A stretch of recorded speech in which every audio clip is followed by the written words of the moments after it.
Мамо, защо онзи висок човек стои на вратата на стаята ми всяка нощ? Казвам се Марк и дълго време не разказвах тази история. Дори днес не съм сигурен, че ако някой ми я разкаже, аз бих повярвал. Всичко започна през 2020 година, когато със съпругата ми Петя и 6-годишния ни син се преместихме в новия ни дом в провинцията. Искахме да живеем по-спокоен живот, далеч от лудницата на големия град. Колко се заблуждавахме.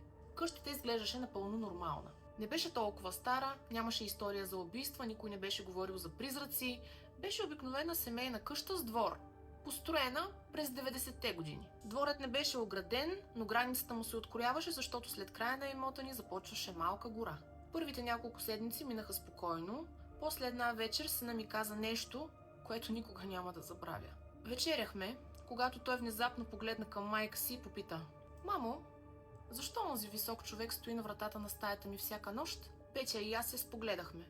Помислихме, че говори за сън. „Какъв висок, чичко?“ попита тя. Сина ми свира мене. „Онзи със страшната усмивка.“ Не знам защо, но точно тези думи ме накараха да настръхна.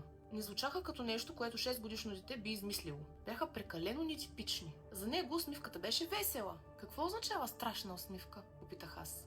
„Изглежда сякаш устата е счупена“, каза той. Изрече тези думи и просто продължи да яде, сякаш говореше за някой съсед. През следващите седмици той все по-често споменаваше високия чичко. Понякога го виждал в коридора, друг път до дърветата зад къщата. Веднъж дори посочи празен ъгъл в хола и попита защо той вече не стои там. Странното беше, че той никога не изглеждаше оплашен. Петя започна да се тревожи. Аз също. Започнахме да обсъждаме дали да не заведем детето на психолог. Но тогава се случи нещо много по-страшно.